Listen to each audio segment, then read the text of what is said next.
Somebody's got an airplane. Goodness. Was that me? It was an airplane. God, why? Your audio was fine before we went live. What is going on with your audio now? Oh, is my audio messed up right now? Yeah, it's auto level. It does that sometimes. That's why I mute. Me. I thought it was muted. I thought it was. Nah, it's all good. It's fine. It's fine. Welcome, everyone, ladies and gents. Feliz Navidad. Yeah, there you go. We didn't know if we were going to do this stream, to be perfectly honest, because this is where everything just starts to really grind to a halt. And obviously, sort of, having panels and stuff, sort of talking about bits and pieces becomes quite difficult. Yeah, got the yeah. There you go. Yeah, you have the world's smallest. You got the elf cap, yeah. I know, it's so fucking bloody annoying. But anyway, so I'll take this off right away. It just makes you look bigger is really all it does. Right. It's just more like yoked. Let me just thank you guys, Nate and Tom. We had a great Christmas party yesterday on the Slant. Oh, it was good. Yeah. Awesome. Glad to hear it. Happy to. What do you mean? You were on it. Glad to hear it. Well, I'm glad things went well for me being on it, considering, I mean, if you have me on it, chances are you have a 50-50 chance of it going off the rails real quick. Like somebody could play a song about a midget. Yeah, they could, yeah. That song was ridiculous. Instant classic. Absolutely ridiculous. What's ridiculous is how it just kept building and building, but yeah. Well, I agree with Paulie. It is too damn long. It is a bit long, but I couldn't really edit it any other way. The way the music, it's hard to explain. But yes, it's an opus to the ultimate Christmas gift. A midget. What? You don't want one for Christmas? No, I've got a dog. I've got to look around my feet to see where my dog is. I don't want to do that with a midget as well. Come on. Can your dog do dishes? Yeah. I mean, that's a hell of a dog. With his tongue, obviously. Well, yeah, but would you eat off them afterwards? I guess is the question. No, obviously not. But then I wouldn't. I don't know if I would trust all a little person needs to do dishes is a little stool. person that I bought as a gift. I'm sure they'd hate me. Then they'd probably contaminate things. Well, anyway, it's clearly a joke. Yes, this has gone way off the rails already. So we're yes, we have. I meant one crack went it was one step too far. Yes, Tom has made a Christmas song about a midget, basically. So that's what we're talking about. That this stream is very much just a sort of a slow pace hangout. We do have some topics to go over. Not a lot. Probably won't go on for anywhere near as long as what they normally do. I think we should add on the two videos you put out on the Avengers and on Wednesday Addams' success, because those two videos you got a great response from the crowd. Well, so Wednesday Adam was on the main channel. Wednesday video. Yeah. I'm just saying, these are great topics. End of the year topics. I don't know. Whatever. Yeah. Well, yeah, we can talk about whatever Wednesday. you want. I mean, I'm all right. Good. Steady on, Paulie. No, thank you everyone on the second channel for watching the clips, the sort of highlights. Genuinely, really appreciate that. And anyone who doesn't know what we're talking about, there is a sort of like a live stream clip channel which you'll find linked in the description box. Check it out. Subscribe. Check out all the highlights, because these sort of, they're quite long streams sometimes, and we can't watch them all sometimes, so we clip them for you. But obviously, thank you. The response over there has been great, and it means a lot. It's good that you guys check all of that out. So just as a quick one, obviously I said about the second channel, but we've got Paulie from the Latino Slant, and we've also got Tom from Midnight's Edge and Midnight's Edge After Dark. You'll find both of their channels down below in the description box as well, so please do check them out. I think just a real quick one as well, just to say, I think I will probably, I sort of said I might be doing a Christmas stream on Christmas Day. Normally it's a Christmas Eve thing. It won't be on Christmas Eve. I'm not here at all on Christmas Eve this time. I am here on Christmas Day, but I'm not sure exactly what I'm doing. So I might be doing an impromptu, just hang out stream tomorrow, but no guarantees, ladies and gents watching. So we shall see. So if not, this will serve as that as well, I guess, basically, to say that from the off. But we have already had a super chat come through. So Samael, the infamous. Greetings, Mr. H, Tom, and Paulie. Hope y'all are well. Well, I'm all right. I don't want to speak for anyone else. How are you guys? I'm actually doing all right considering the weather, because awesome neighbor who must have gotten a new toy for Christmas decided to plow the sidewalk part, so I didn't have to shovel today, which is nice. Oh, that's cool. Outside of my stoop or whatever you want to call it, but yeah, so that was a plus. Cool, man. Cool. Love your Paulie? tree. Looking good, Tom. Looking Ernie. cool. We're doing good. I was able to see my mom this morning, so that was really nice. And just still off a high of a great stream we had. That's it. I got a couple more days here in LA, and then we're flying to South Carolina for a week. And Lovely. no one cares. No, it's good. It's good. I'm just We got Hooligan S3 Hooligan. became a member. Thank you so much. And another member as well, Piotr Jesk, I think. Peter? Unless I butchered that. Piotr? No, looks almost South African. Okay. Well, I don't know. It just looks it. Or Dutch. Sure. Because there's Sure. a crossover there. Become a member. But thank you so much. So, I reckon first topic, which I'm just gonna launch at you guys because you don't even know this. Because I've been meaning to do a video on this on the main channel for ages. But just because like I love it, but I also hate it all at the same time. And you'll see why. There is a new adaptation in the works. Can you guess what of? It's a horror classic. Classic horror. Classic horror. Classic. A reboot? Remake? No. A readaptation of a classic horror novel. Dracula? A classic horror movie. Psycho. Frankenstein?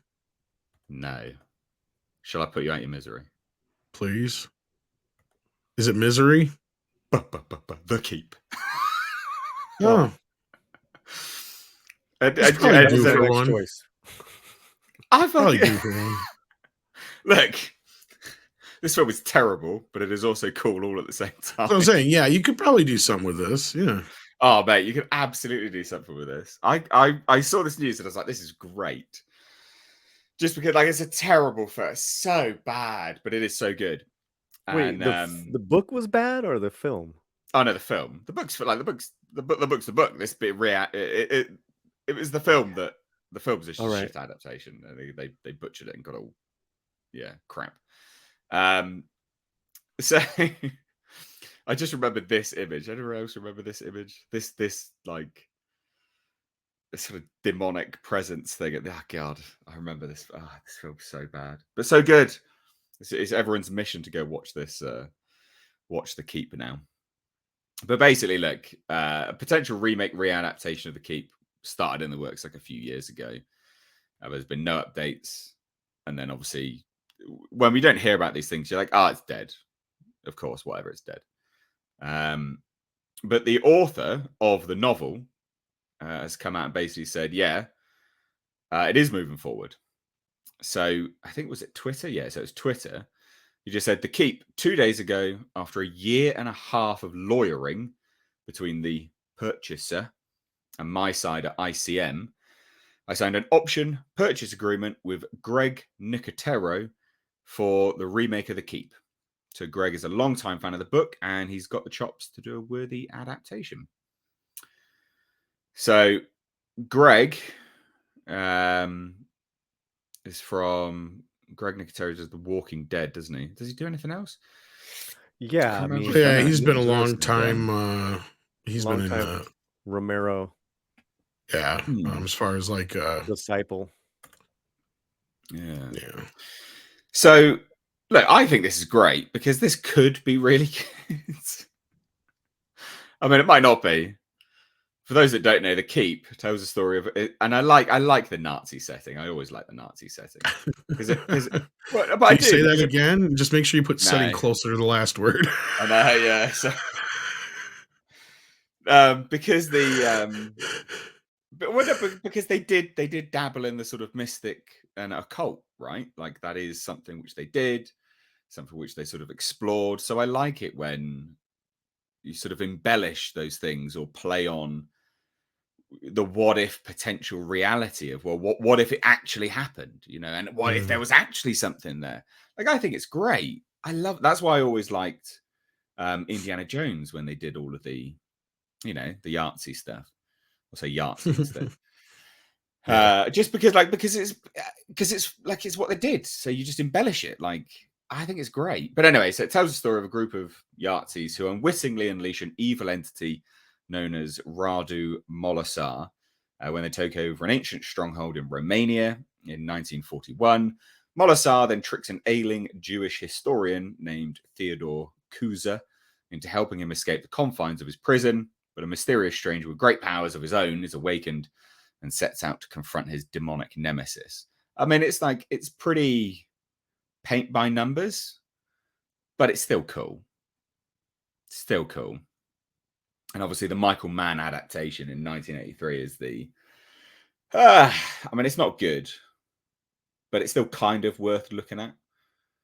It's not good, but it is kind of fun all at the same time. And basically, the studio ripped it in the edit bay, and the final act is actually one of the most like head fuck final act edits you've ever seen. Like, it just doesn't really make any sense. It's just all over the place. But I love the sound of this. I don't know what you think, Tom. You like sort of old horror movies, don't you? I haven't seen this movie in so damn long, but like I said, yeah, it's got some potential. So yeah, sure, go Mm, for it. Unless they're gonna make it woke, what the hell, you know? mm.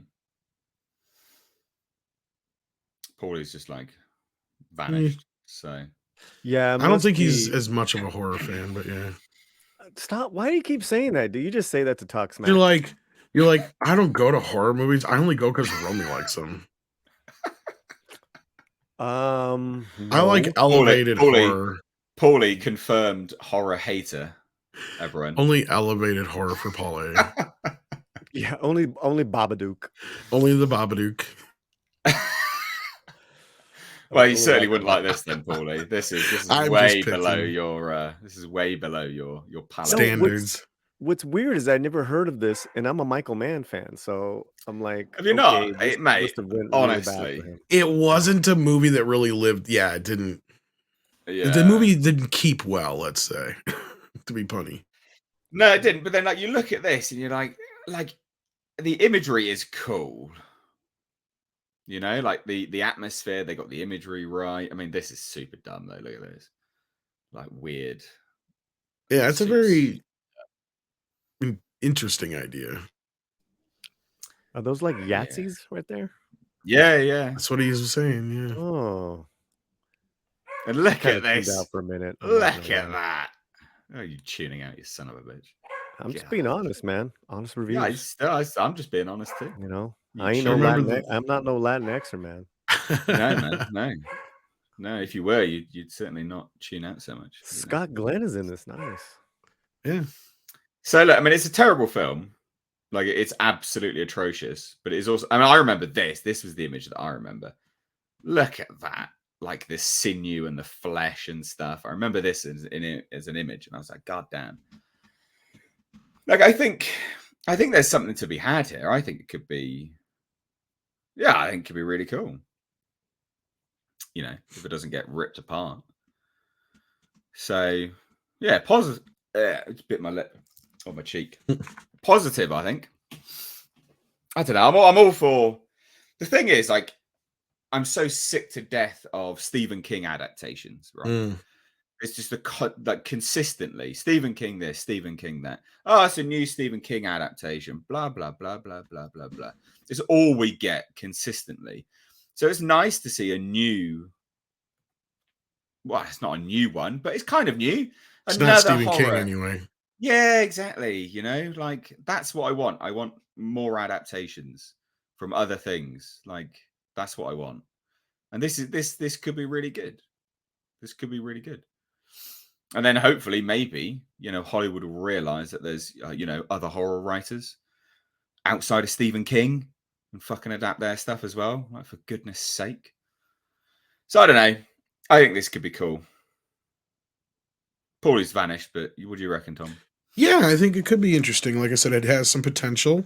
Could be they could really fuck it up, but I mean at the same time, I Oh mean I yeah. hope it's not a CGI fest too. I mean I hope they actually, I try don't to know do some if more practical effects than normal, but I yeah. don't know whether Greg. I think Greg prefers practical work by the He looks does of well, things. he is yeah, he's a practical that's where he got started as Paulie was saying. Mm. He is one of the guys that came up with Romero and stuff like that doing effects for K and B Well, and stuff like that. one, He's actually N in K and B, so yeah. and Tom Savini as well. Yep. Yeah, I'm sure he was one of learned a lot from him and stuff like that, but, like I Mm. said, part of K and B in facts, he's actually the N in K and B, so yeah. Yeah, I mean, looking at his Of course, most people know him now from The Walking Dead, I was gonna say. He took over for, what's his face, mm, Darabont. special effects. Don't know Oh, if yeah, that's yeah, worth he's looking at really, just because no, that's where he doing got anymore. started, but now he's become more of a director because of, and more Mm. well known because I of did Walking Dead, but Splice. yeah. Yeah, he's I done remember some that film. stuff. Yeah. What special effects were there on Revenge of the Fallen? Transformers. That's all What are we Hard CGI. to say, probably just some yeah. what are we doing now? Oh, he's That's looking funny. up We're Greg just looking at Nicotero. yeah, just Yeah, just to see Nicotero's whether been it in the industry for quite a while. Yeah, I mean, he's really the only interesting thing. He has been the only interesting thing in The Walking Dead. mm. And Oh, I've Pumpkinhead. pumpkin. Yep. Predator? What? He was on Actually, I was Predator? gonna say I don't know about how much. Yeah, I was gonna say not Romero, but actually he was more part of Sam Raimi. That's who he got involved with. Mm. Yeah, yeah. Yeah, I Sorry think about that. I've got good. Yeah, I've got good. Oh, Lord of Illusions as well. Yeah. Little John Carpenter. No, Lord of Illusions is Oh no, that's yeah. Clive Barker. Clive Barker. Yeah. Outrageous. So look, I'm looking forward to it. It's something which isn't Stephen King. I'm happy. I think that's cool. Yeah. Speaking of Clive Barker, he's another one that gets overlooked quite a bit. Eh, Not as much as others, but like yeah. yeah, kind of. Kind of. I think I the issue with mean, Clive outside of Barker. Hellraiser, anyway. Yeah, but the issue with Clive Barker is he's notoriously difficult to work with. I what seems like he's chilled out now in his older age. Um, and this is going to sound super harsh, but I'm really surprised he's not dead yet.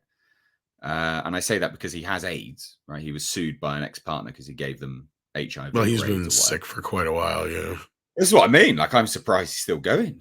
Well, Like, I've heard he's he's not in very bloody good going. shape from Well, no, people who know him you see personally. picture. Well, Yeah. he's attended screenings recently for Hellraiser, and you see him, you're like, oof, you are not a well man by any stretch. But still, and he doesn't really have that much else on his books anyway, Clive Barker. I mean, the books of blood and stuff, but he keeps selling them off to Hulu for cheap Yeah. shit.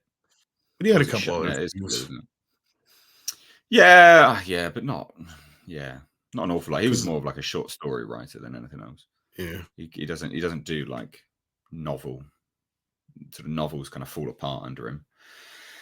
Same with so he had allegedly had a ghostwriter for the Scarlet Gospels as well. Didn't actually write that. Well, that's probably what makes his stories better for movies because you don't want a novel, you want something shorter. Yeah, flesh it out yourself. Because I mean, Oh, between like Nightbreed, Candyman, stuff like that. yeah, that's Um, true. God, what was the other one I was trying to think of? Because that's when I was confusing with Lord of Illusions. There was another one he did. Could have swore, but trying to remember now. Rawhead Rex, I think. Midnight Meat Maybe. Train. Was it Midnight Meat Train as well? Oh, he did the story Lord of Illusions, right? No, Carpenter. Which one did Carpenter? That's what I was trying to think of. Carpenter never did anything for Clive, did he? No, He only did the I don't Stephen think so King at all. with Carrie, or not Carrie, Christine. I mean, yeah, I Mm. don't know why. I thought that I could have swore that they worked together once, but I guess not. Yeah. Some super chats came in real Maybe I quick. If you was want thinking to, of Prince of Darkness. Maybe that's what I was thinking. oh yeah, probably. Yeah. If you want to support the channel, ladies and gents, please do super chats. Please become a member.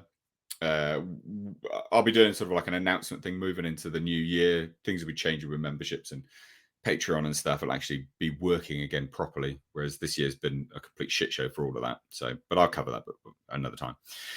Miss Ed for $5 says, "Merry Christmas, Nate, Paulie, and Tom and Jasper. It's 0 degrees outside where I'm at. Cold. Yeah. Very cold. It's 1 degree but I hope you're Fahrenheit well. here. I feel your pain. It is actually not bad here. It's 9 degrees C here. Oh, so that's not too shabby. We were at -10 in the mornings, but it's shot back up now. So not terrible. Zombie Box Reviews for £2 says, "Wishing you and Jasper a wonderful Christmas." Thank you so much. Jasper, me and Jasper literally just been out on a walk and then came back and had to shape my sourdough bread. My loaves, so it's all in the bannetins now, ready to bake tomorrow. That's what I've been doing today, baking. Making bread. It's like a whole day affair doing bread. It's good though, like it's fun if you like that thing. Al Humphreys for £5 says, "I'm reading Alien Vasquez at the moment. It's great, fantastic recommendation from Paulie." There you go. Paulie right on, brother. So how did they make that work in the continuity, man? So what V Castro did was, it's mainly on the kids of Vasquez, and it's set about so many decades after Gotcha. Vasquez is killed. That's the main part of it. There's very little actually aliens until the very end as far as fights. It's like the book is really set up for another book. Like, but the first part of it is a prequel of Vasquez, kind of, you know, from in the original Vasquez, her coming up as a tough kid, which is kind of cool, you know, and all her stuff, and then her getting in trouble with the law, then having to go to the military, then kicking ass. So the majority of it, like, it gets really good. I talked to the author. I told her I felt that some parts of it bogged down in some of your politics, and she's like, "I did that on purpose." Like, all right, well, it showed. You know, that's just me. You know, we had a good talk, but I was like, I'm gonna be honest with you, like, you know, some of the stuff I don't even know would be problems in the future. Yeah, You yeah. know? This is the thing. You can't write the problems of today for the future if you're Star Trek suffers from the same problem now. You have to envisage a world that hasn't progressed in any way, shape, or form. And the thing is that she's such a good storyteller that it didn't ruin the whole book for me. So it does keep getting better and better, and that whole thing is like in the early part of the book. Oh, okay. You know, so yeah, that's out now on Audible and Kindle. And yeah, I don't know if it is. I'm literally just fucking around. Yeah, it's Titans. Yeah. Right. Okay. So let's talk about the Oscars shortlist, because why not? It's funny. Dun dun dun. Dun dun dun. Dun dun dun. So the Oscars shortlist announced. They've been consistently getting worse viewership year on year out. Yeah. It's not going to improve, is it? Like, it's not going to improve. Does anyone care? I didn't even know this was coming. And this is what I do. You know, this is what I do. This is the world that I'm involved in. And I didn't even know this was coming. I just don't. I don't give a shit anymore. Do you? I think the only people that care are actual fans of films that were big hits, like a Top Gun, fans of Top Gun, fans of Elvis, fans of RRR. But most of these films are it's political garbage. And yeah. No, I mean, you know, look at these categories, man. You know, let's go through them. Not the short film stuff, but or docs, because I can't really speak on those. I know the So David Bowie one got international nominated. feature film. Yeah. So Argentina 1985 is actually a really good film. It's on Prime Video. I did a review on Oh, that. okay. That's a historical courtroom drama, like Right. basically Argentina's militia, does a genocide in the 70s, and this is Mm. finally the biggest trial against those guys. It's really good, Right. really good. Um, here's where some of the political garbage happened with India's film festival. Well, that film committee did not vote RRR for their own from out of their own. They didn't consider it for They their didn't own push it for to consideration, basically. represent India. They got this bozo film in there, and Which is that's what? What is this film? Like the the last film last show, film show. which Never no heard of it. one is talking about. RRR, heard of that. Not heard Right. of the last film show. This is the N- thing about the Oscars. Normally, it's literally a case of what films haven't. It's spot the film you've actually heard of and watched. mhm. Generally speaking, that's what the Oscars are. It's like, well, which one of these did I actually watch? Because barely any of them. Like And I just heard such a All joke. Quiet on the Western Front is really good, and that Yeah, I've isn't. heard good things about that.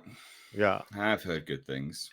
and as well as Bardo being a very strange film from Inarritu, and Mm, EO from Poland. But okay. and Robert Meyer Burnett loves Decision to Love from South Korea. Right. Well, South Korea puts out some generally good stuff. So, but yeah, I mean, the fact that India Mhm. didn't put RRR forward is why? Why would you not do that? Because it's Isn't that not the woke, most like? and Oh, sorry. the Indian Film Committee is, and RRR If is you want just to win, don't you? What's that? Oh no, maybe it couldn't because of the requirements for entry. No, it was when the Indian committee announced it that it Right. wasn't being part of it. It was a huge stink up. This was a few But you months know ago. that the entry Mhm. requirements for a film to be considered are really stringent. I mean, that it's a woke checklist anyway. Like you have to have disabled people behind the cameras or whatever. Like it's a complete shit show. So maybe they didn't have people like that. I don't know, because what has happened since then is that Variance Films, the producers of the movie, have done their own Oscar campaign. They've done their Mm. own campaign, and the RRR is getting awards left and Right, right, right. Okay. left and right. New York Film Weird. Association, Critics Association, Golden got a couple Golden Globe noms. But this is a joke. The joke starts here with Black Panther Forever Wakanda with Makeup and hairstyling. right. I tell you what could be good on this. Huh. Um, Elvis. no, for makeup and Yeah. hairstyling. Elvis? No, I was going to say Crimes of the Future. I didn't see that one. I would I mean, look, also it's not a good film. Like, I wouldn't okay. recommend it. I did a review on it, and I'm like, don't see the appeal. But makeup effects. Is this just makeup? Oh, right. So it's not makeup effects or anything like that then. Makeup and hairstyling. So the Whale and Fucking what Elvis, you is this saw an actor. category? For goodness sake! Someone brushed their hair. Right, give them an Oscar. What? Well, again, Black Panther Wakanda Forever. I mean, how much money did they spend? And it all looked incredibly cheap. I'm back. It's just unreal. I'm back. I'm here. Hello. A ridiculous category.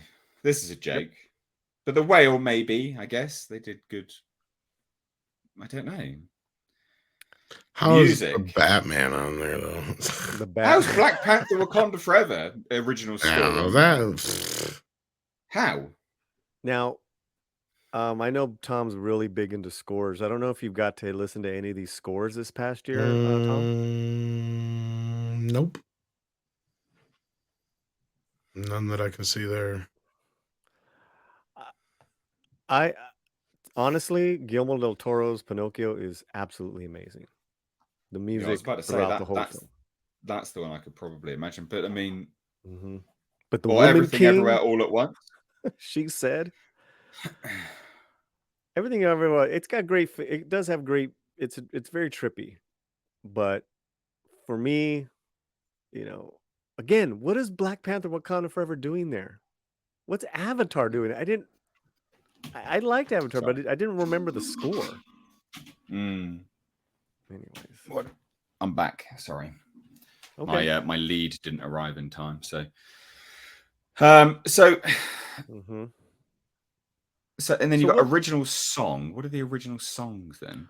Well, there's So actually a lot of Avatar: good The Way songs. of Water, Nothing Is Lost. What the? I don't even remember that song. Don't remember that one.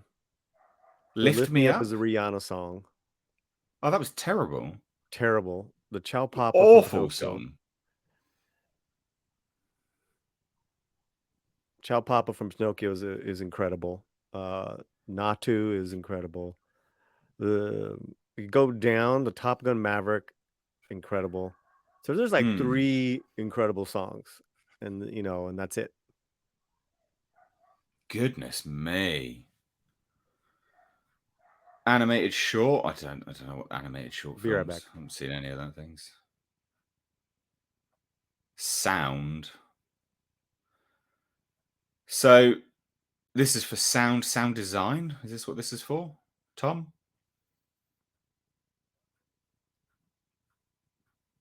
Tom's dead. Let's see here. What do we got? Well, it just says sound, so I'm assuming that's sound design. Oh. I haven't seen most of those yet. Top Gun, that might be one of the few categories that gets something in, maybe. Well, that had good sound design. Like Yeah. that was a very well done sound design stuff. I honestly thought Avatar: The Way of Water sound design wasn't as good as it should have been on IMAX 3D. I didn't feel like I was immersed. I didn't feel like it was around me in terms of the sound. Like I've had better. I'm back. What Avatar: The Way of Water for sound design? I don't think that should be on there. Do you? There's a lot of there's a lot of movies here, in my opinion, that have no business being on this thing. Yeah, so Okay, we're on just sound design now. sound design. What do they think? Again, Black Panther. I mean, who Yeah, sucked there's who's whatever off to get on this list? if Kevin Feige's like got an enlarged jaw, we know why. Elvis. Busy. Yeah. Everything Everywhere All at Once, incredible. Yes. Pinocchio. Yes. Top Gun. Hell yeah. So All the other visual ones. effects.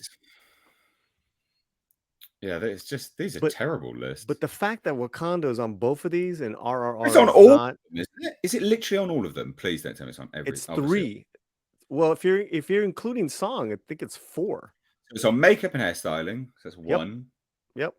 Music, 2. Okay. and 3, then it's 4 on. song. 3. Yeah, it can't be on these. These are different ones. Then it's on Sound sound, 4. and then it's Fuck. on visual 5. effects. That's What unreal. the fuck, man? How It did has no business being on any I of these. miscounted. Wow. Ah. So for visual effects, I mean, visual effects is a very broad. I mean, think, Tom, Avatar, I I guess. think I they're don't know. gonna. This is gonna be a thing where they're gonna give Black Panther a shitload of nominations. Well, no, because how do you justify visual effects Black Panther against Avatar will win Avatar? it. Hope You'd so. That's the hope. one that Avatar will win.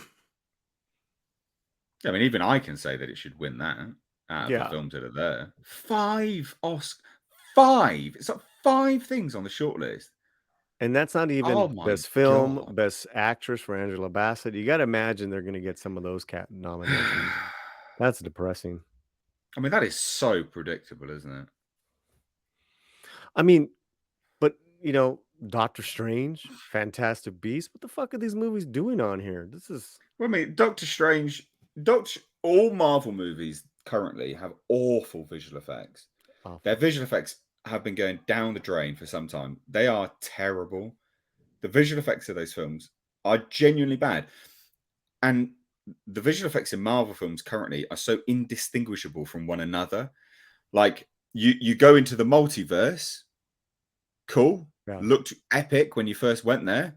Now you go into the quantum realm, it looks the fucking same. You go into Guardians of the Galaxy out of space, it looks the same. They are indistinguishable from one another. That's not good. You have to make it different to make it look like a different place each time. Ah, that's so bad. I didn't watch The Secrets of Oh, you know, Dumbledore. that's one other thing I wanted to mention, and I am biased a little bit just because I'm such a fan of RRR, but that film, along with Nope and 13 Lives, were done under 75, $60 million. These films, their budgets were ridiculous, and they still look like Yeah. doo-doo. Doo-doo. Doo-doo. Goodness me. Dominion's effects weren't too bad. Like they did do a more blending in this movie than they did the last couple with physical practical effects and the CGI, but yeah, it's been a lackluster year for movies in general, period. Yeah, Well, well, I this had is the said thing, isn't it? But I'd said in my video, as far as RRR, I think they're only probably at the end of the day gonna give it a best song nomination, just so they can have the performance on there, so they can have an international ratings.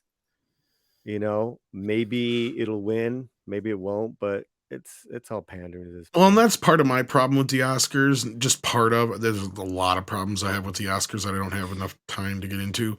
But part of my more recent issue is that it's become more international. It's like, what the fuck? All these other countries already have their own Oscars. This is supposed to be the yeah, North American Oscars. Why yeah, is no, it you're right. becoming invaded by all? And it really pissed me off. When was it Parasite that beat out Once Upon a Time in Hollywood? Like, Yeah. I'm like, are you fucking kidding me? Well, Like, they have that's the best movie we probably had in a decade, and you're giving that yeah. whatever. It's like Well, it they already have won. categories for it, don't they? So Exactly. I'm like, they foreign already best have a foreign category film. for best foreign film. Yeah. Yeah, you are right. You are right. I mean, I see I mean, your point, Tom, and I used to be more in disagreement with you, but I'm actually coming around to your argument on that, because of just obvious, you know, political pandering, and also to the the the countries themselves, when they have this best foreign category, they don't even deliver their best. They're not even, you know, including their best. Right. And then those, so RRR, like I said, their production company on their own made a choice to go and promote it on their own, which you can do, right? You know, Which there's no. arguably, like, I mean, I know this isn't like People's Choice Awards, but that's probably the most popular of the foreign films that came out this year in America, I'm willing to bet. I mean, let's go back to that. Have you heard of any of those other films? But you Fuck know, no. Other right? than as far as the foreign films, no, not really. No, No. not RRR, and really. that's just because of you guys. But I mean, still, it I did see like ads for it and shit, so I can't say I haven't.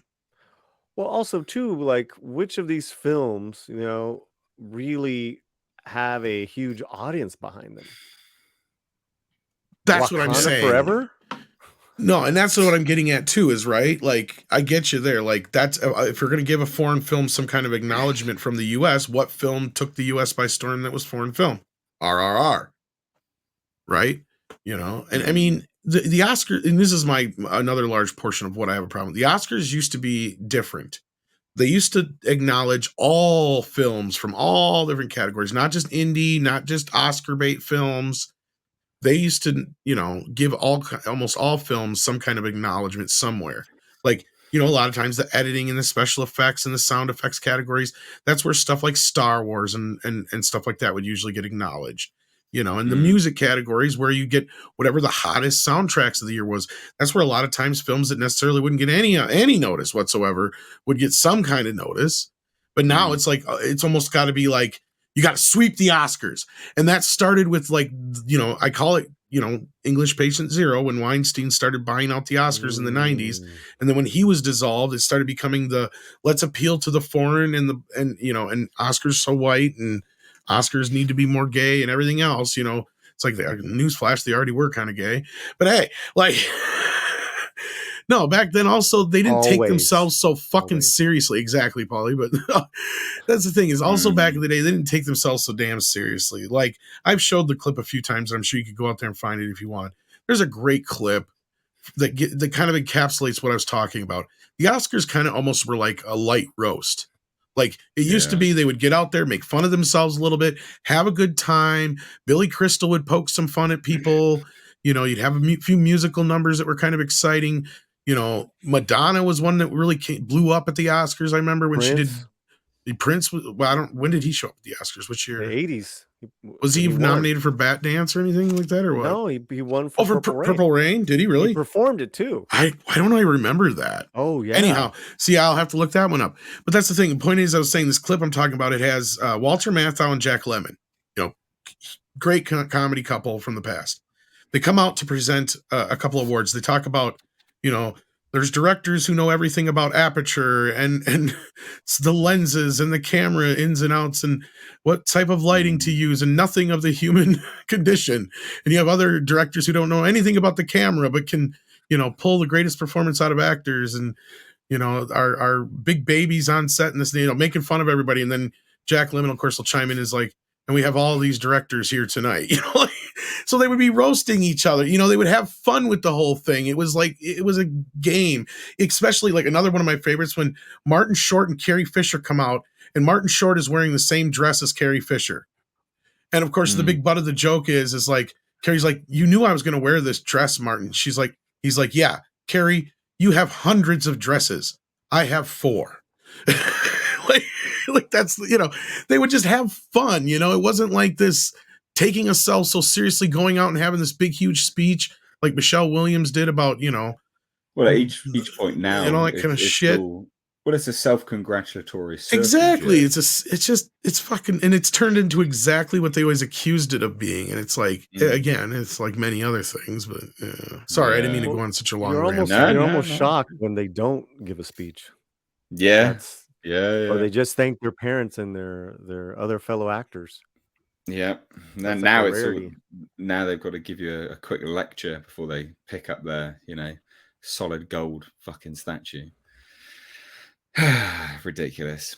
Let's get to some super chats real quick. It's had some come through. Zombie Boxer Reviews for £20 did a super sticker. Thank you so much, my man. Do appreciate it. And thank you for modding the chat as well. Fergal Kelly for €2, I think, says the one from Ireland is in the Irish language. Oh, okay. Well, that's fair enough then. I didn't know that actually. Tom working for $5 says Del Toro's Pinocchio. Good. I know Paulie will happily sing that good. films. It's great. It's great. Yeah, I thought so. It is amazing. Yeah, Paulie's a big advocate for that, so definitely watch it. Well, Del Toro, he doesn't do so much. So like when he does, because he takes forever to do anything. I mean, at least it's going to be something special. I mean, yeah, true. And if the story isn't necessarily something you can get into, it's always going to be something visually stunning in some way. So he's kind of like a Kubrick in that sense. I don't know. I wouldn't compare him directly to Kubrick because he doesn't have quite the same way of telling a story. But as far as visuals, like being able to pull you in with that side of it, yeah. Yeah. Fergal Kelly for €5 says you should watch The Banshees of Inisherin. It's very good. Black comedy, Colin Farrell and Brendan Gleeson. Yeah, it's been advertised a lot recently. For me, I'm seeing that advert a lot. I've heard nothing but good things about it. So, yeah, I'm keen to have a watch. Same. So, absolutely. That's on my list. That's on our list. Tom working for $5 says, what's foreign category like in other countries' award system? Go with the best, not inclusive, but a baseline of quality. I don't think other countries have it. This is the thing. There's a few. This is the thing. There's a few. Oh, okay. I didn't even know there was a foreign category in other countries. Like like awards stuff. They'll have like the Mexican Caesars or the Spanish ones. They'll have a different category. Yeah. For films that are from another country, but it's rare. It is rare. Abattoir 39 for great name, for $5 says proof that Jeff Bridges has range. John Carpenter's Starman, American Heart, The Fisher King, The Old Man. I really like Jeff Bridges. He was also really good in True Grit. Normal Heart. Was that not the Normal Heart? What was that? Wild at Heart? Crazy Heart? I don't. Yeah, I The think one, so. the one he got the award for, where he plays a drunk country singer. I can't remember. He was very good. Yeah, he is good. He is very good. Troy Lucas for $2 says, "How about a remake of Galaxy of Terror?" Yeah, Sure. yeah. Well, I'm game for stuff. Now you shared this, Tom, which is madness. Warner Brothers to return to Super Bowl after 17-year absence with the Flash promo. Now they pay Good on money average after bad. Yeah. $7 million It's for a huge. Super Yeah. Bowl advert. That's like the average. You can pay substantially, That's a significantly fucking more money than movie. that. You could make a movie for that Yeah. much. And the thing is, I think what's funny about this is the studio will premiere the trailer days later in front of Ant-Man and the Wasp: Quantumania. So they're going to chuck it in front of a film that they genuinely think is like I don't know, like a cross competitor to them. No one wants to watch Ezra Miller. He's a groomer. He's allegedly, right? Like no one wants. Everyone wanted to watch the likes of Michael Keaton come back. Like, there's no reason to watch it now because he's back, but then he's gone again anyway. So who cares? What the fuck, Tom? I'm sure you got a rant prepared for this. Over to you. Well, look, I understand now why they kind of stopped talks of reshooting anything. Like, it makes, things are starting to make more sense why they just kind of put things on the back burner till Gunn decided what he was doing. But spending this kind of money on promoting a film that most people know is going to be going nowhere is pointless. I mean, I understand, like, because there's a lot of people who are like, why didn't they just shelve this shit and blah blah blah. Like, look, I understand they're probably contractually obligated in several different avenues to where they have to release this film theatrically. That's, as far as I can tell, the only reason this and Aquaman 2 and Shazam and whatnot all got theatrical releases. Because as we remembered, during COVID, Scarlett Johansson tried to sue Disney, and you had Gal Gadot and Patty Jenkins get a nice payday out from Warner Brothers for these very reasons. So I'm sure they don't want to have to deal with any of that. They're better, because that's the thing is, if they put these movies out and they fail, they don't have to pay shit, right? Yeah, they'll lose some money on the back end, but they ain't gonna have to pay out anything to anybody else, and nobody can say, "Oh, I was out this much money," like Gal Gadot or Patty Jenkins did. And you also have other kind of things they're signed up for too, like promotions and other deals. Because remember, there was a big hooscow about Wonder Woman getting pushed back because they had Dorito bags and shit ready for. They're like, these things ain't gonna keep. We got to put this shit out. It's going to come. So in July, we had bags with Wonder Woman on it, even though the movie didn't come out till December, because they're like, this shit's going to expire. We got to get it out. So you have those kind of promotions and deals. You have product placement deals that are also in place. There's all sorts of things. And that was kind of the gist of what I got, was this and those bigger films they had to release, or they probably would have shelved some of them. This probably would have been one of them. That's the other thing. They have spent so much money on this movie. The rumor is it's almost as expensive as Avatar at this point, because I've heard anywhere from 300 to anywhere between the 300 and $500 million range has been spent on this movie already. So again, it'll be a tax write-off at the end of the year if they lose money on it. I don't know why they're spending good money after bad at this point. I could see doing standard ads, but why spend the money on a Super Bowl ad? If you're Warner Brothers, if you're going to do a Super Bowl ad, there's got to be something else that you're coming up with in the next year that you would rather spend the money on. Fuck. So I'd just soon see him do an Aquaman trailer. That would make more sense. So my thinking financially is they have spent so much money on this, right? And they know that they don't have the fans' money, right? Logic dictates normally. That's what I'm saying. Yeah. Money. No, so listen, so this makes sense actually when you're looking at it from that perspective.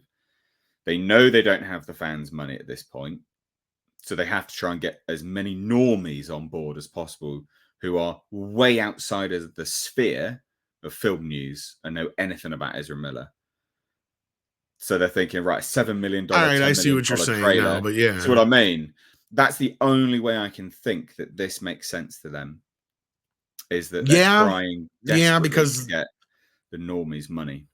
that's like the least amount of crossover is probably the sports audience. Yeah, you're probably right in that respect. Yeah. Otherwise, why would you do it? Because yeah, you're right. Like Amount of $10 million money on on this. the Super Bowl ad, though, you could have blitzed a dozen other games Yeah, yeah, yeah. I mean, it's just to ridiculous. use a football It's term.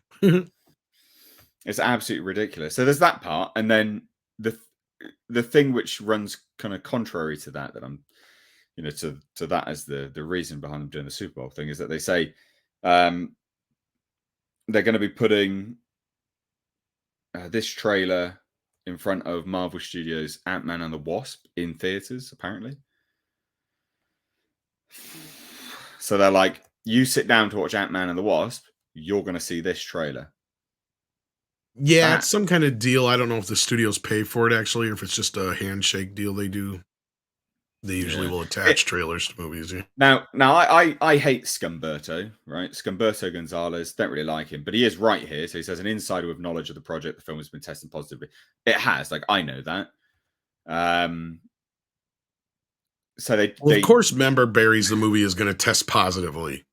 yeah. Oh, fucking I mean, ridiculous. you got Michael Keaton as Batman in it. What more do you fucking need?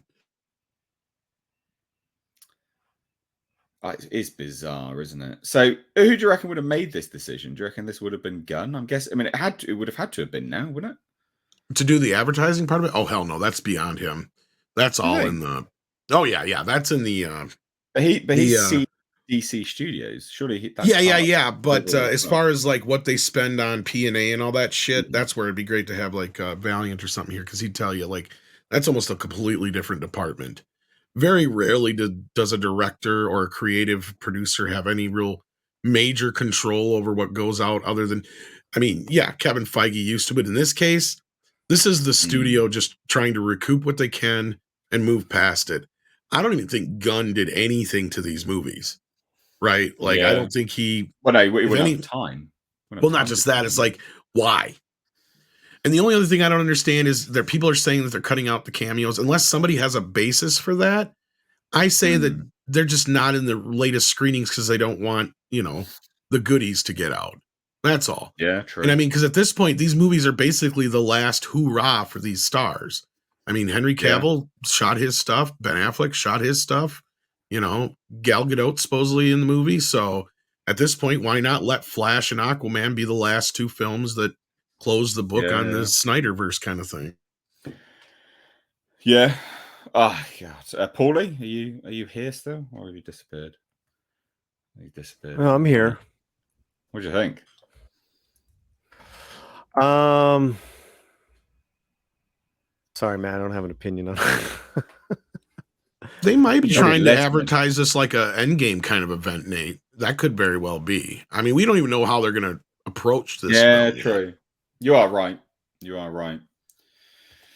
What an absolute shit show They may that is. even like advertise it that way, like this is the event of, Yeah.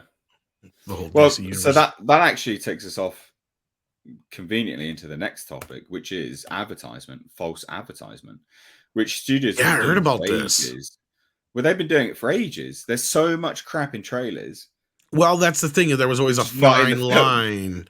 Well, yeah. Well, here's the thing. Okay. Uh, This is one of those gray areas because false advertising falls in the category of I'm telling you this product is something when it's not, right? hmm, You're being deceptive. yeah. The thing with trailers is, and this was part of the reason why a couple years back here, there had always been this kind of rule in quotations between the theater owners and the studios of when they would start advertising a film and all that kind of stuff and how and with when the trailers would start dropping. But they never really followed it. But then they said, we're going to have to start following this because there's so many movies coming out and people are getting Yeah. confused on both ends. So they started to say, okay, fine, we're going to start going by this stipulation. The basic outline of the stipulation is each studio would take 2 main tentpole movies a year that they would get to advertise more than 6 months out. Other than that, no movies were supposed to get any advertisements more than 4 months out. And this is what I was trying to tell people when they started freaking out recently about a lot of movies not getting trailers. And I'm like, look, this is what's going on.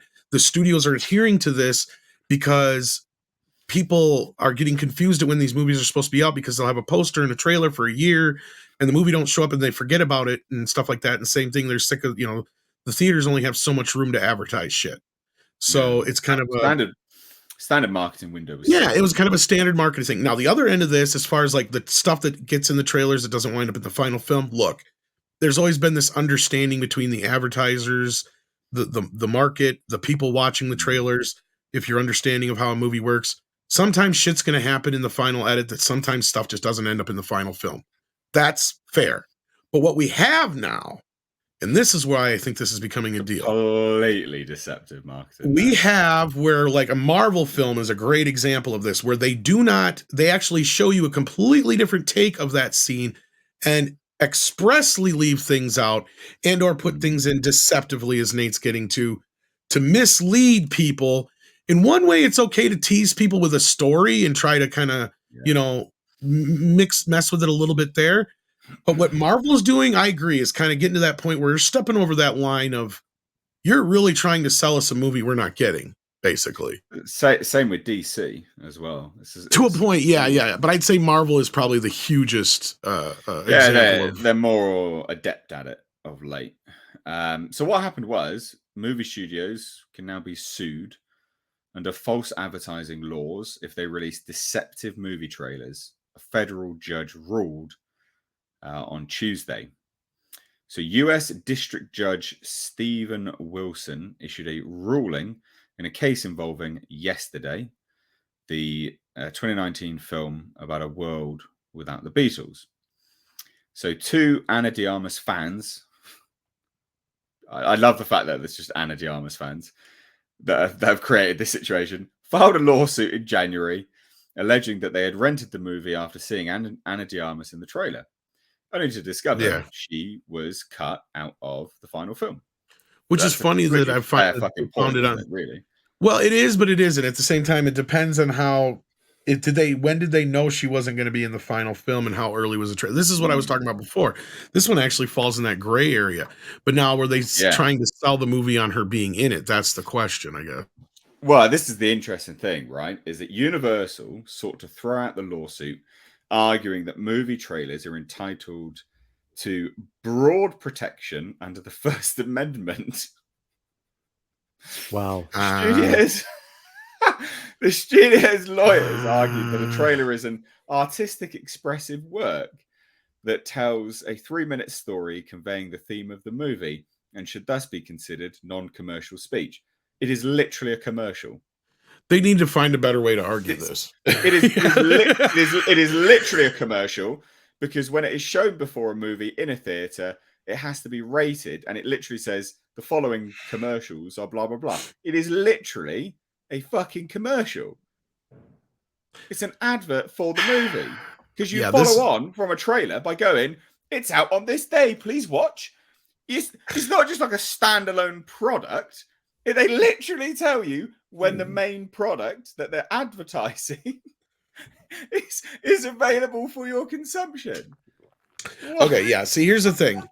They needed 2 different lawyers for this and me to help argue this case. Whoever this is needs to be fired.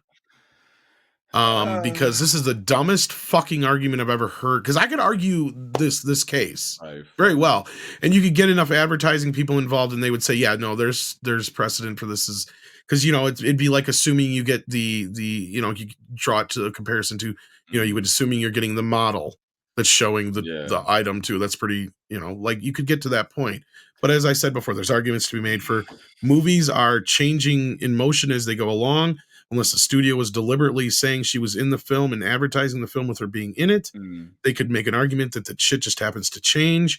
They are not obligated to go out and delete those trailers. If they didn't see the film until it was on video, there's enough information out there that is publicly available through IMDb and other things like that you could see that she could have been cut from that film. If you're that much of a fan of this person, another thing could be argued that you would think you would know this.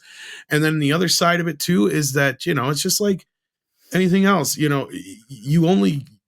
can only do so much in a trailer unless you're doing something like Marvel is doing, where they're deliberately removing characters from shots and stuff like that, or promising something that isn't showing up. Because otherwise you have to argue, look, not everything in a trailer is going to be in a movie, because some of the times these trailers don't show anything of the movie.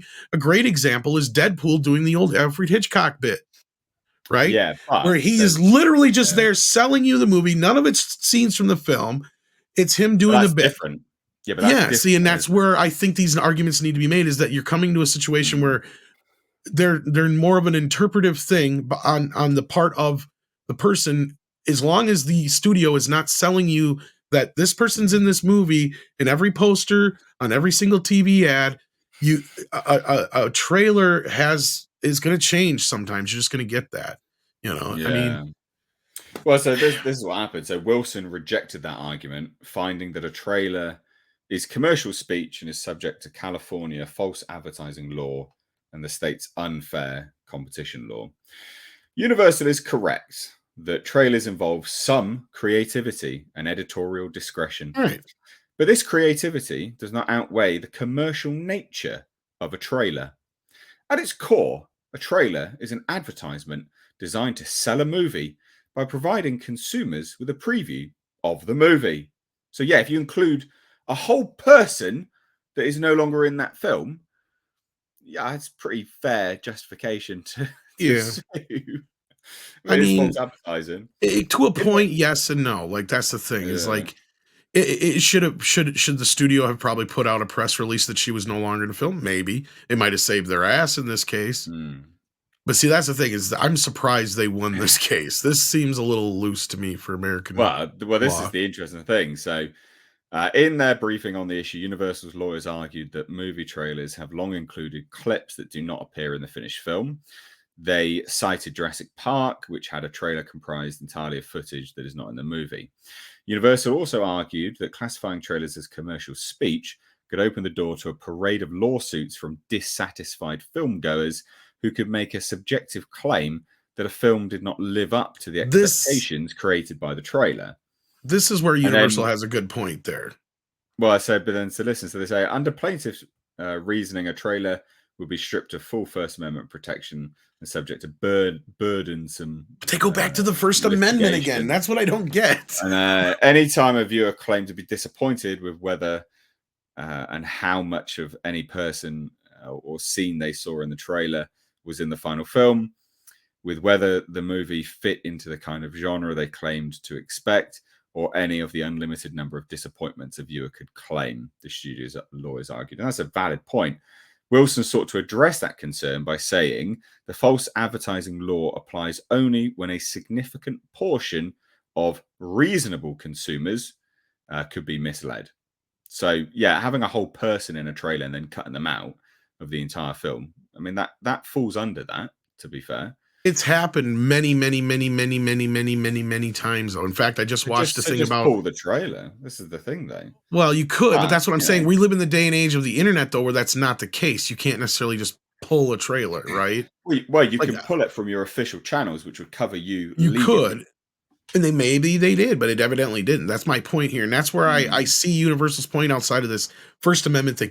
Whoever keeps bringing in this First Amendment thing they're stupid. They should have found something else to use to argue it. Because, again, you have a situation here where it's, unless they were deliberately using Ana de Armas to sell this movie specifically throughout the entire campaign, I cannot believe these people won this case. I mean, I'm just kind of flabbergasted at this point. Now, if they were trying to sue over the Marvel movie or Spider-Man because it didn't show all the Spider-Man in the trailer in that one scene they were clearly in the final movie, like those kind of things I could see being a point. Yeah. Paulie, you've been awfully quiet here, dude. Oh, I had to attend some family Christmas stuff going on in the house. Sounding like you've just been eating some food, mate. No. No, I want to eat after this, though, for sure. I see. Yes. I haven't ate yet today at Uh, all, Polly. oh dear. Are you on a diet, Tom? What are you doing? No, I just haven't had time yet. I got a plate.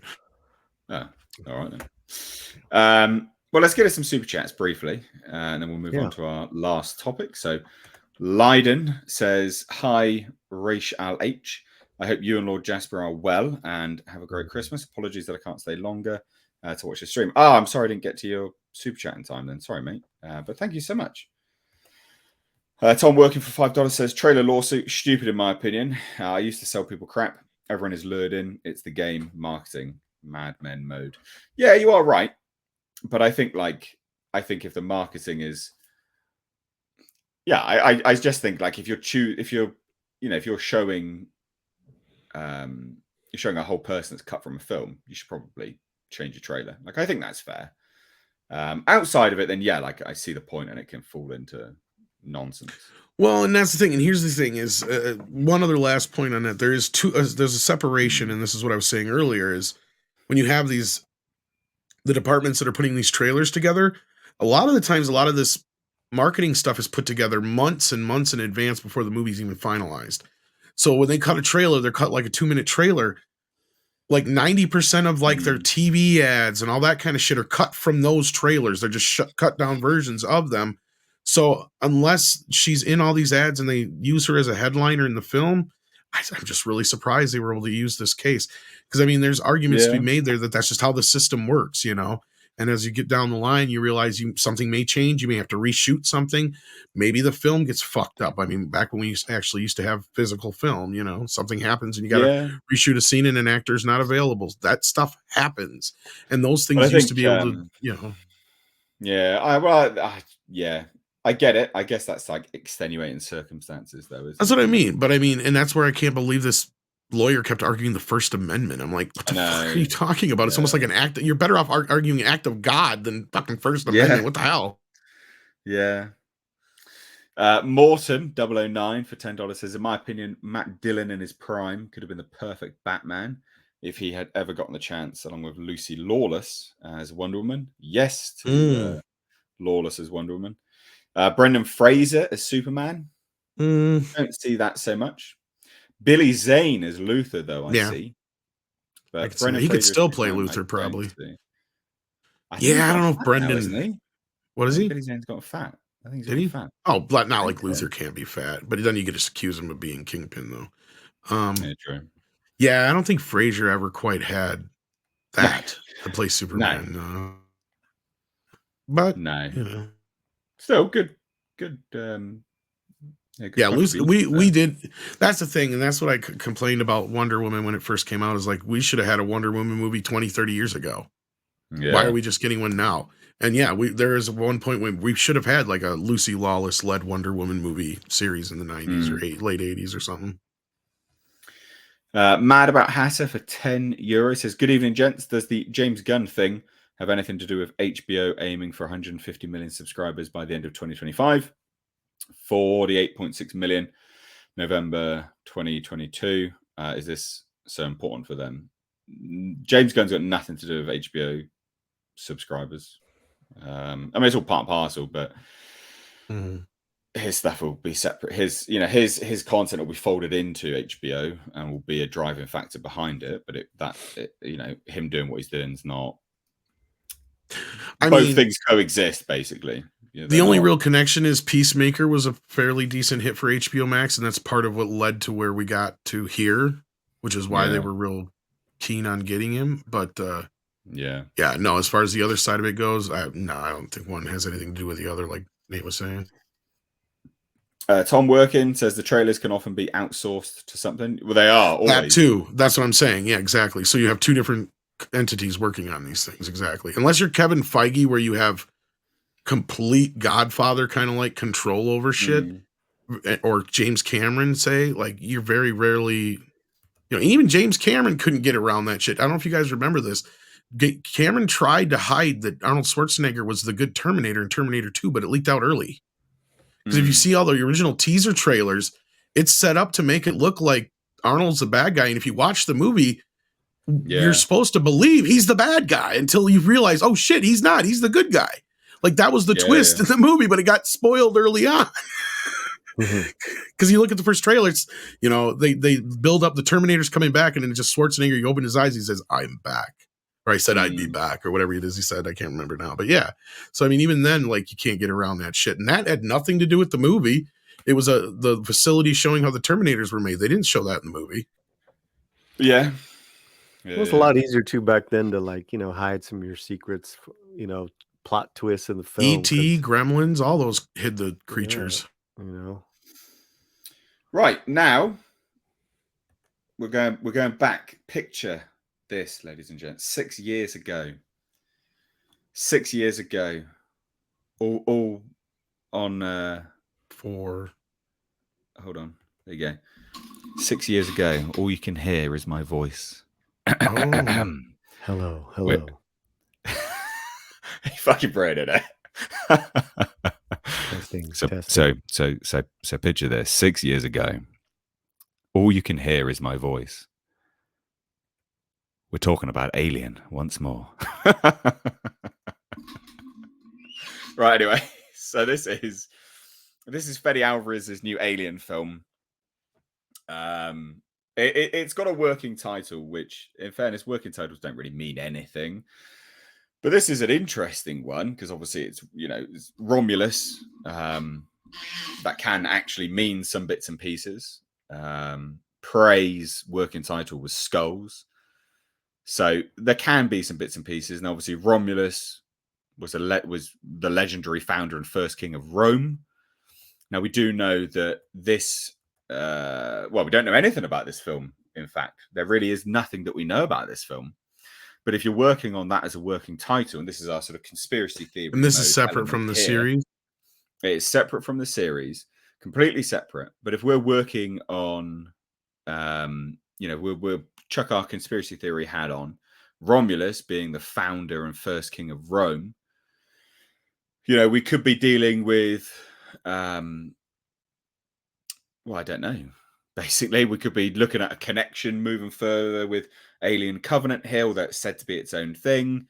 We don't know where it's set. We don't know if it's before or after. But Romulus is very open-ended. It would lend itself very nicely to a certain element of continuation of the Ridley Scott stuff. But equally so, it could be a brand new thing. It could be... I don't know. What your thoughts? They go in any direction, really.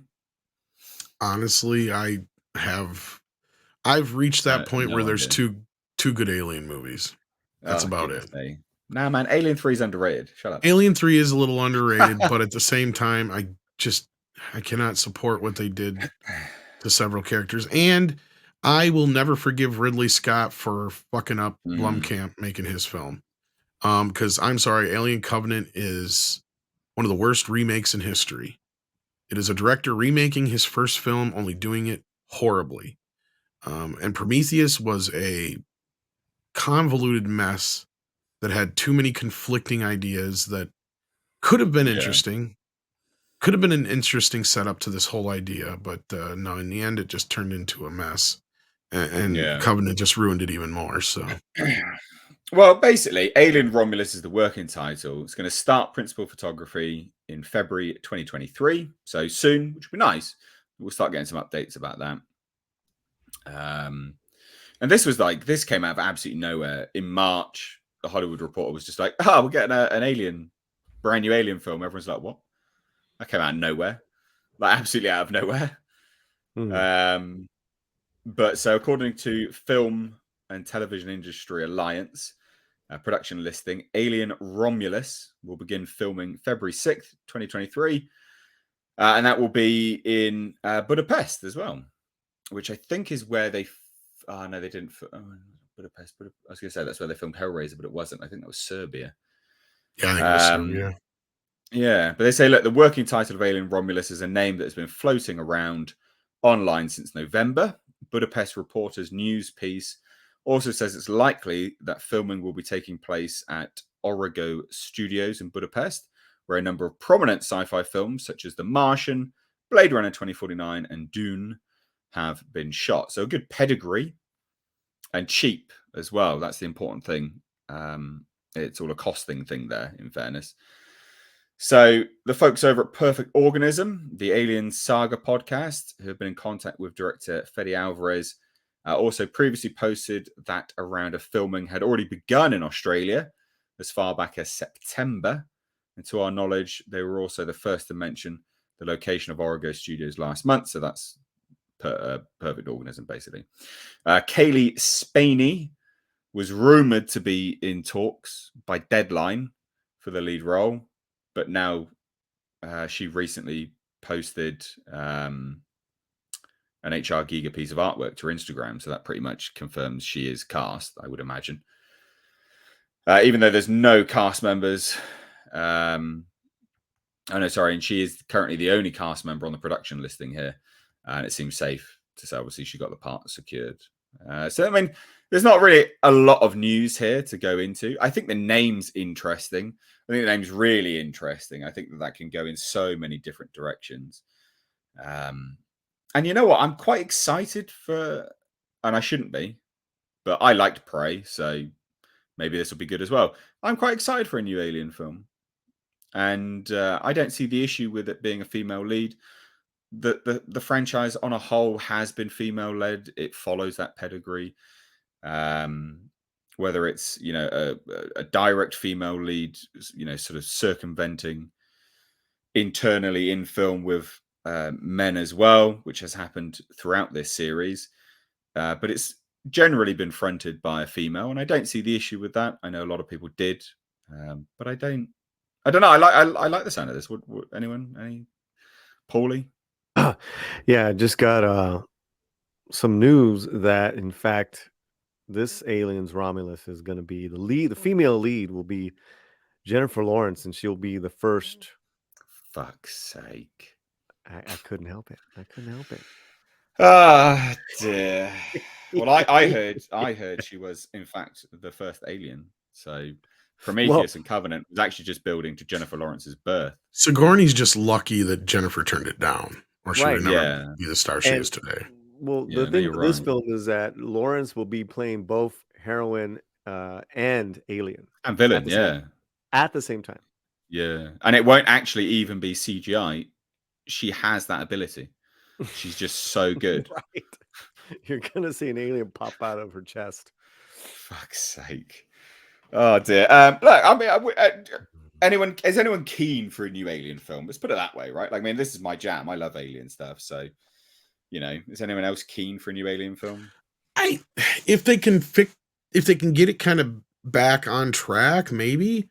But Alien's kind of like one of those things with Terminators. Like they keep kind of trying to put it in this backwards motion thing, or trying to find a way to get Ripley involved because they're too scared to do a movie without Sigourney Weaver, instead of just going forward, going way past all that business, send it out in the future a little bit more farther, get back to the roots, maybe. But to me, I feel like we've kind of seen, and again, and not to shit on anybody who's a fan of it, because I mean, I get it, because I love the first two films, and I do enjoy the third film for what it is. Just at this point, we have had so much crap happen to it, and I just Ridley shat all over his own creation just because he diddly squatted on it, didn't he? he diddly squatted on it, exactly. And at this point, it's like, if we can get something that's even remotely close to the first two, sure, I'm game. Or if you give me something that's moody like the third film, sure, as long as it's decent, Well, I think and Fede doesn't Alvarez, rely on all this other shit. Yeah. Fede Alvarez could do that. He's pretty good. I was gonna say, Fede's films are, not bad. So yeah, we'll see. I mean, it's not on my all time wow, I gotta watch this. I like the old Aliens. I got the old Aliens. Yeah, that makes sense. And Prometheus was, yeah. Well, let's hope Romulus isn't a play on words that they're gonna start fucking exploring AI again. I was gonna say though that by the time this is out, there'll be more time away from Prometheus as well. So Yeah, that is true. So that's a good thing. So yeah, sure, why not? Like I'm game for it. I didn't hate Prometheus. I'm one of those people that quite liked it. I think Prometheus is squandered by the follow-up film. The follow-up film, Covenant, would make or break the film that preceded it, basically, because that film either becomes something with payoff or just becomes a cock tease, and that's what Prometheus became, a cock tease, because they didn't pay it off. So I was entertained to look over the plot holes, like I was not with Avatar. But So anyway, yeah, so Prometheus was your avatar. it was your Avatar. Your avatar. No, Yes. it was you. It was your Avatar, but The yeah, way we're I saying the same saw thing, Avatar but is we're the way you phrasing it saw differently. Yeah, Prometheus. exactly. That's what I meant. Yeah. Oh dear, that's funny. I think we had some more super chats come in. Yeah, I gonna think. get a couple more in here. I think it was just one actually. Yeah, it was just one from Tom Workin. Says Peacemaker was awesome, but arguably in a pocket. What do you mean And by he, that? I'm he guessing like in a pocket universe. or Tom like, Working for $2 says keen for a series like Sarah Connor Chronicles. So we are getting an Alien series with Noah oh really? Hawley working on it. Yeah. Oh, Yeah. Which we'll see. We'll see how that goes. To be fair, that could be good. But we Yeah, they will had that teaser at that one Disney thing a little while back. fucking ages ago. There's been lots of key concept art that's been revealed now as well. So yeah, like that's Yeah, I haven't kind of really in kept play. up with it. No, I mean I have. I've been doing videos on, That's obviously, because like that's your jam, sir. it's my jam. Love it. But yeah, so we'll see. We'll see how they sort of develop and move along. That one's actually been moving very slowly, but that one shooting in Thailand, set with Prodigy Corporation, a sort of hmm. a competitor to Wayland Yutani. So we'll see. We will see. Hmm. But I think that about wraps it up, really. I mean, we said at the start this wasn't going to be super, super long. There's not really lots and lots to talk about, unfortunately. This is just the time of year. It's just what happens, really. So I'm surprised we managed to get an hour and a half out of this, actually. With And we've had over 300 people As I say, I'm contribute. more happy to see the crowd. Yeah. Yeah, great yeah, crowd. no, thank you everyone, and if you didn't already, please do hit that thumbs up button because it goes a long way. It also helps YouTube to know you want to watch these again, basically. So you interact with it in that way, it will hopefully keep sending a notification out to you. But yeah, I think that about wraps it up, really. I mean, if you haven't already, ladies and gents, hit thumbs up. Check the second channel out in the description box, Mistakes Reviews Live Archives.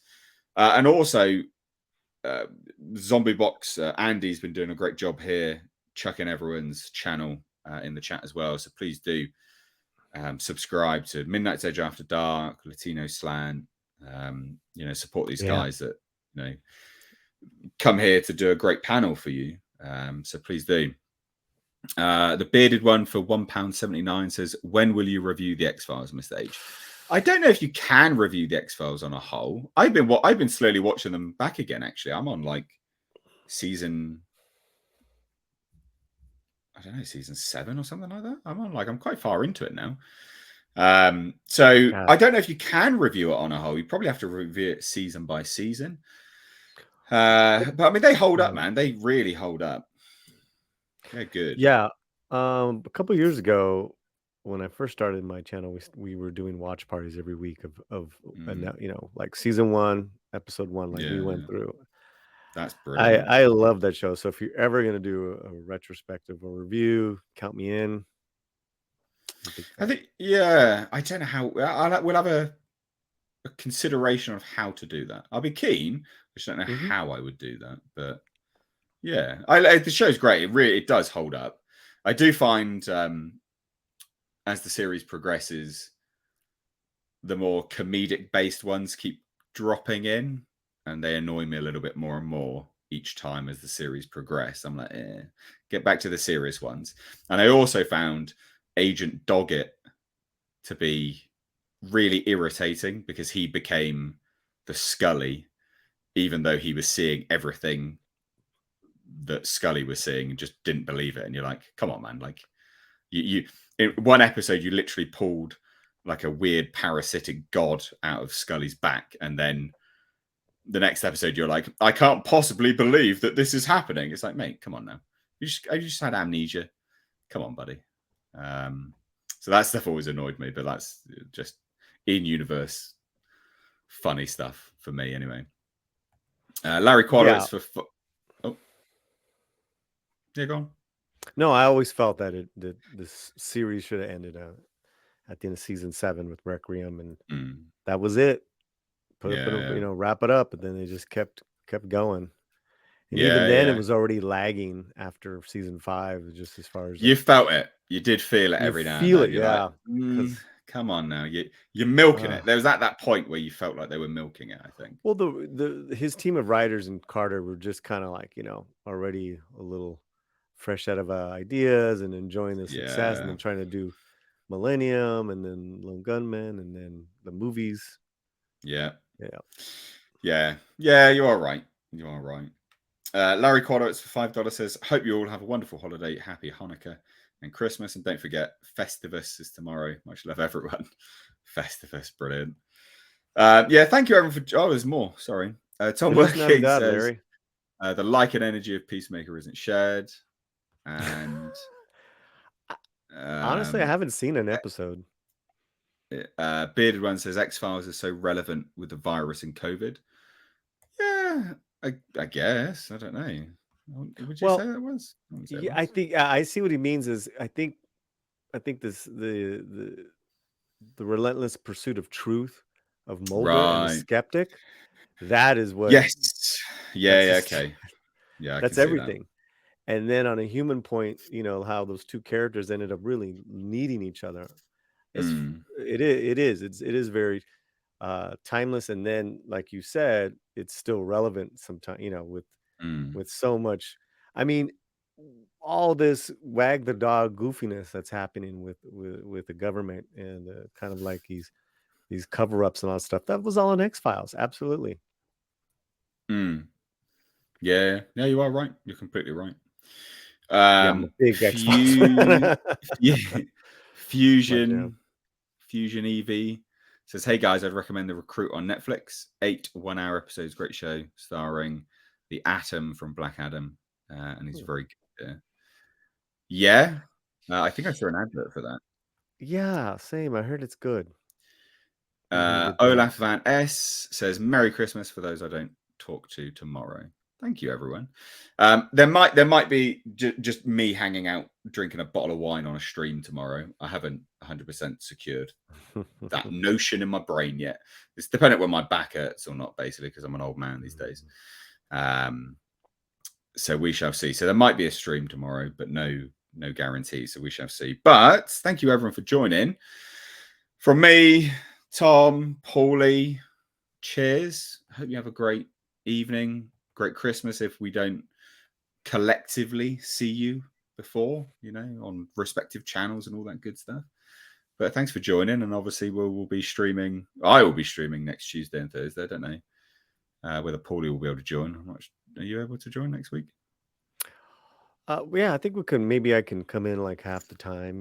I am going to be with family. Oh yeah, you're going away, aren't you? Yeah. But I'll bring my iPad and stuff like that. Yeah. Well, no bother if not. I just. But I do want to if I can say something to your crowd.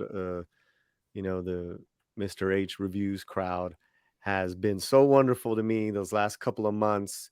I've now seen a lot of you guys as supporters of the slant, and I've really enjoyed my time these last couple months, kind of the same way I did with Midnight's Edge and Tom the last couple of years. So just want to give you guys thank you. Feliz Navidad.